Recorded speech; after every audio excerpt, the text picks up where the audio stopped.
and welcome to this video. Let's discover everything we need to know about phrasal verbs today.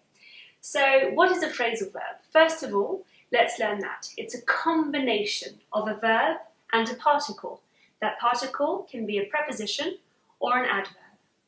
So why is a phrasal verb such a scary thing? Well, it's because if you take two words and put them together, and that new word creates a new semantic unit, it can be quite scary, quite confusing. So that's what phrasal verbs do. They take a verb and a preposition or adverb, and that combination, those words, create their own semantic unit. Our example today is to call off. Now, to call off doesn't mean to call off of a table. So I'm calling off of the table, no. To call off can mean to cancel or to summon. So that is one example. Now, that means that the individual meaning of the individual component is no longer relevant. So that makes phrasal verbs quite unpredictable.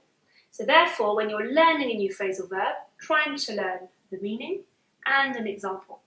So generally a phrasal verb is a two-word phrase, and phrasal verbs generally have more than just one meaning. So they have one plus meaning I wrote here. So the common patterns, depending on the object of my phrasal verb, if it's a pronoun or a noun, these words will be positioned differently in our sentence. So here are two examples. If I use a phrasal verb, so here, to call off, I keep those two components together if I'm using a noun group. For example, he called off, so my phrasal verb, so verb plus particle are together. My phrasal verb is followed by the noun group. He called off the meeting. However, if I use a phrasal verb with a pronoun, the pronoun is placed between the verb and the particle. So I would have call, pronoun, off. He called it off.